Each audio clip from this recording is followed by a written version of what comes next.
Hey everybody, Jesse from G28 CNC, and in this video I'll be assembling the Z-axis on an Ultimate B1515 from BulkMan 3D.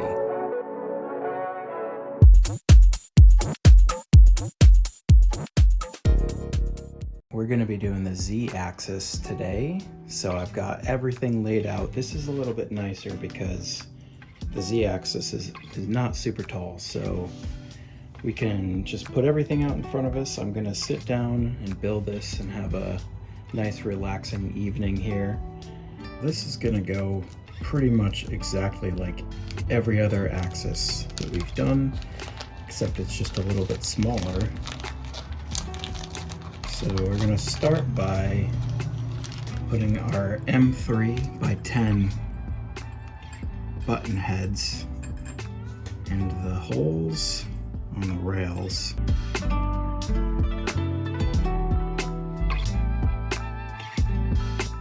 And now that we have that, we're gonna just flip these up and we'll thread the M3 sliding T-nuts onto these.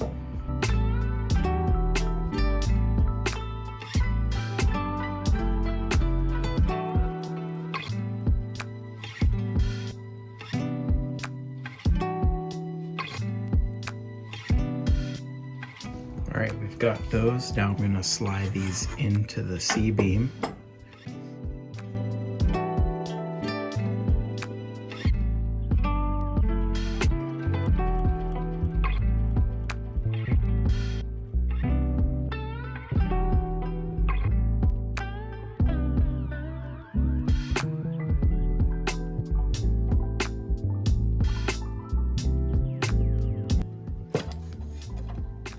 Goodness, these are shorter, but man, I feel like that was just as long of a time to put this together as the 1500 millimeter rails, because these things are so small. That was terrible.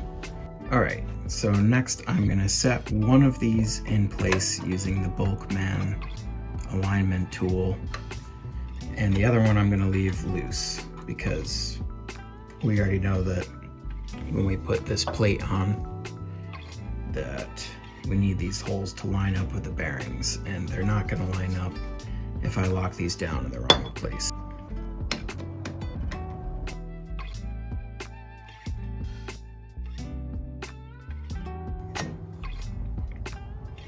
All right, this other one, I think I'll just kind of tighten two ends and then let this be loose.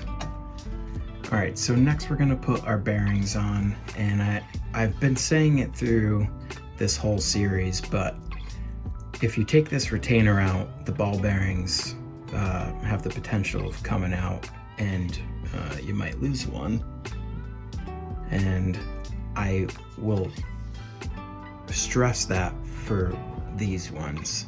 That's what those little wire retainers look like. But if you drop to this or like jostle it around or like move these fast without this plastic retainer in here, you'll lose a ball. I've done it. So we'll just slide that right back onto there. Just take some care when you're handling these ones.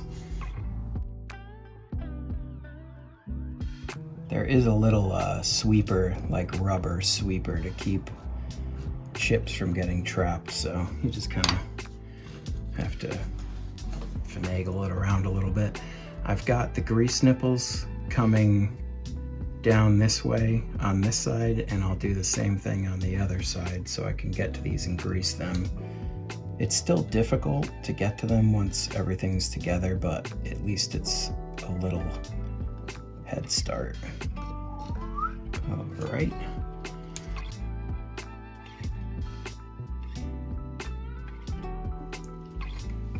So I'm just going to take these grease nipples off. It's a little bit easier to grease if you just put the nozzle right inside of the hole.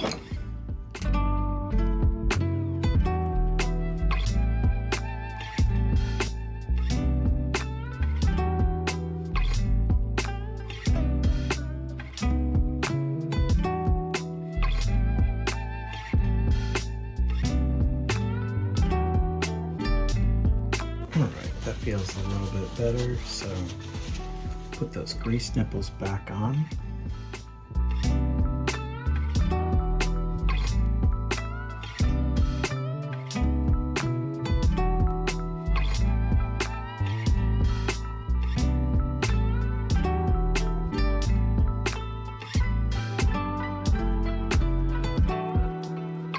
Alright, next we're going to be attaching our Z plate to the linear bearings. So just remember that we left one side of this loose so that we could use the plate to set the spacing on the other rail so that it doesn't bind up later on. So I've just kind of roughly lined these up. I'm going to lay this plate down. Also notice that this plate is not symmetric, so there's a little notch on the top here that is going to be to attach our ball nut adapter to.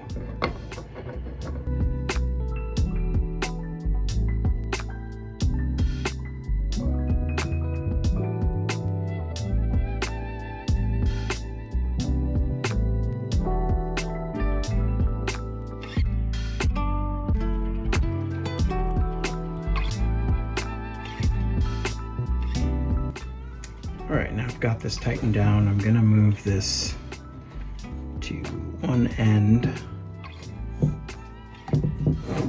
then I'm going to tighten these.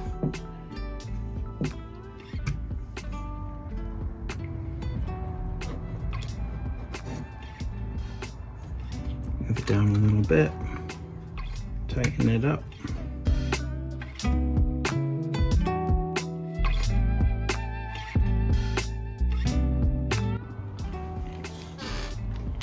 Next, we are going to attach the adapter.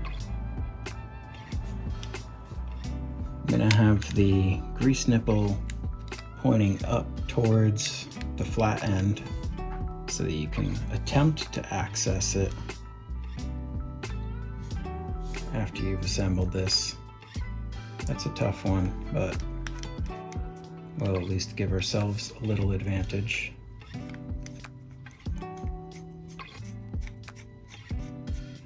Remember just to kind of get these snug and then back it off a little bit so you've got some play.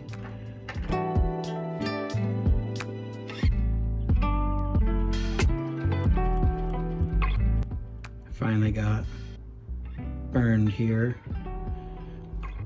I need one M4 by 25 button screw to make it through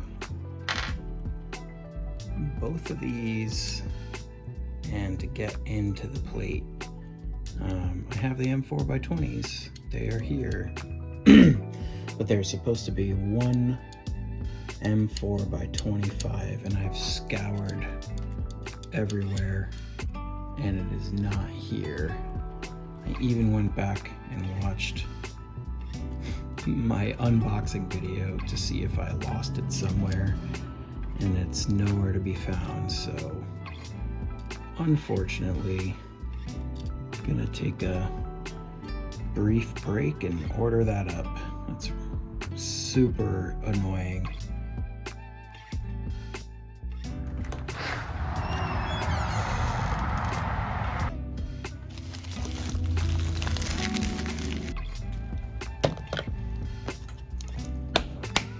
For a second, I didn't think I had the M4 by 25. I was gonna lose my mind.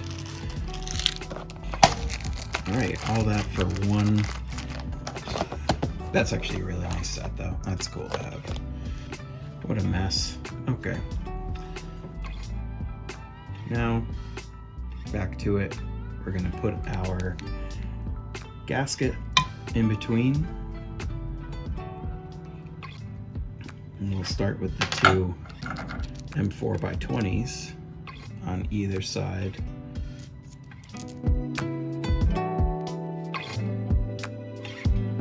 In many ways, I'm finding this more difficult to assemble, not because of the actual assembly, but because the parts are smaller and I'm reaching over and trying to video this at the same time. All right, so here's our M4 by 25. It had to be a little bit longer to make it through because we're also going through the ball nut. All right, got everything loose here. Next, we are going to put our fixed end plate on. This is our M5 by 16s. I'll just get this kind of roughly lined up.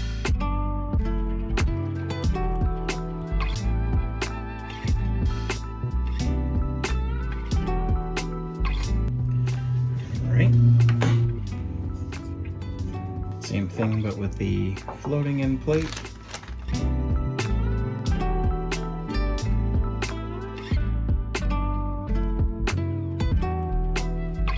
Next, we're going to do our floating end. Got our floating end bearing here.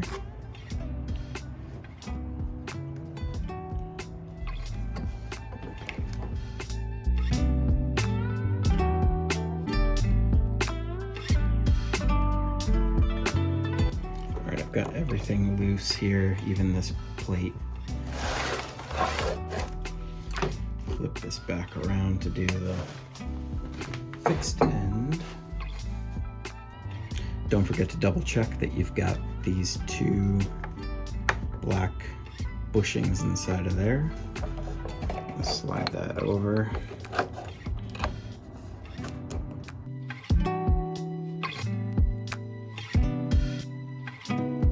Figured I would spare myself the pain.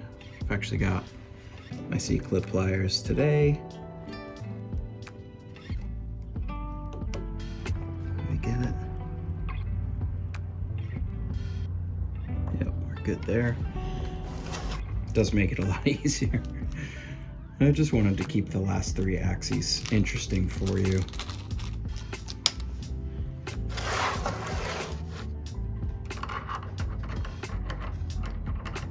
Oops, other way.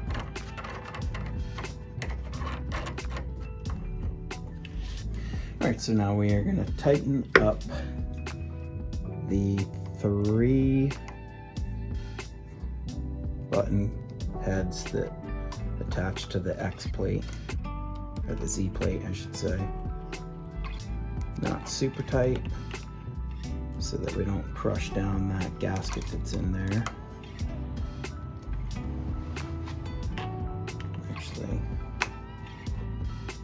Gonna push that gasket the other way a little bit. All right, we've got all this together. I'm gonna move down to my fixed end first and tighten all these up.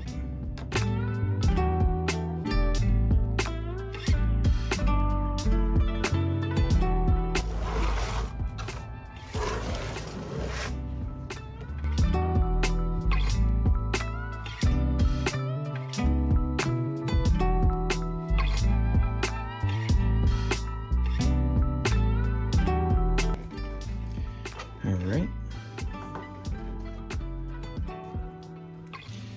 we will tighten up our little set screw here. Alright, next we're going to put the diaphragm coupler onto the ball screw shaft. Tighten that.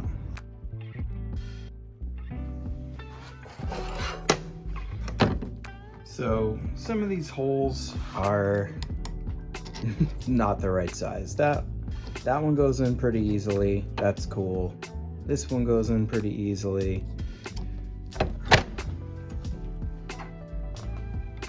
This one, I can't even start to get this through. It goes a little bit from the other side and then it gets stuck. So gonna drill this out a little bit.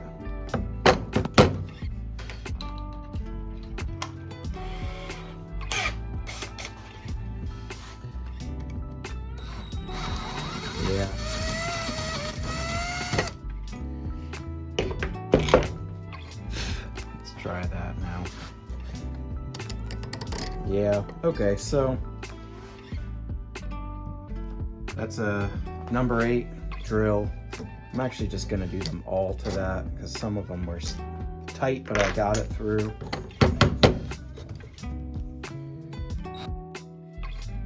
Yeah, I don't know if you can see this. I wonder if this had something to do with how these felt really tight.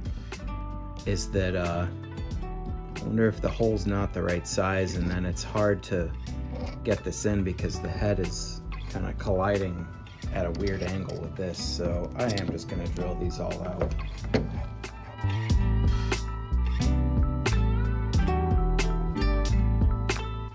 All right, that's a lot better.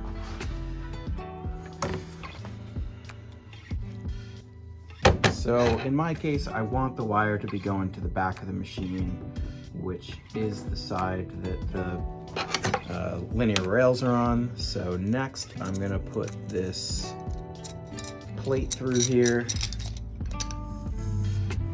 And then on top of that, we are gonna do our spacers.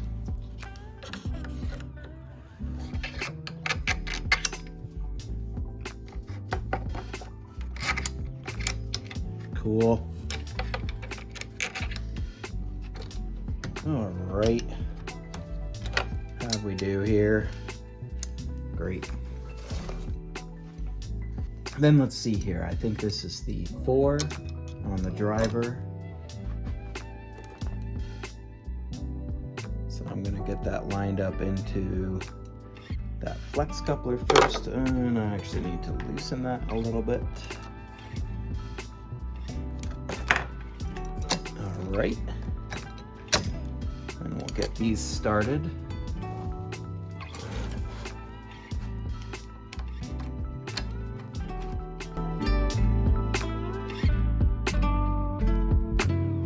All right, then I'm gonna really tighten these down here. Do a diagonal. And then I'm just gonna finish this off with a standard Allen.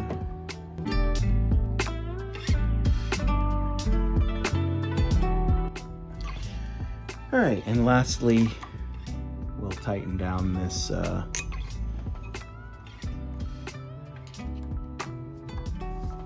grub screw on the coupler.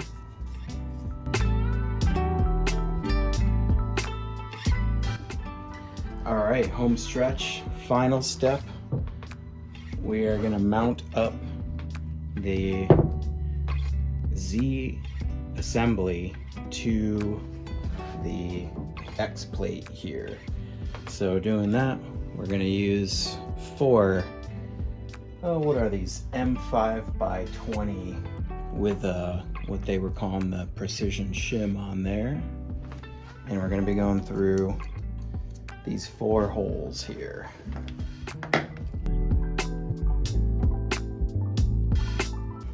Something I hadn't noticed are these other threaded holes here.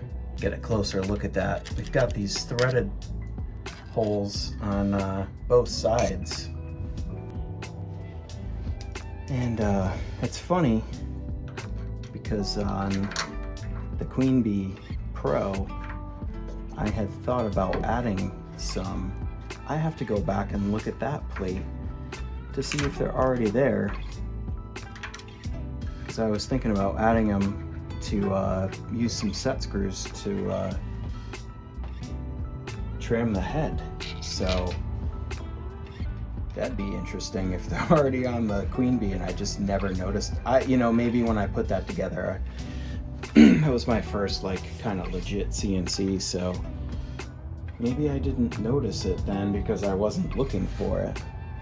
I just wanted to show the X plate and Z plate on my Queen Bee because they do not have those threaded holes.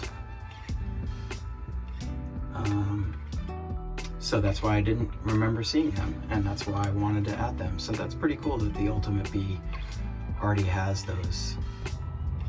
But I've got this kind of loose right now. I'm not gonna totally tighten it up. because I am going to be making some adjustments to this. We've got our Z-axis on here. Can move it up and down.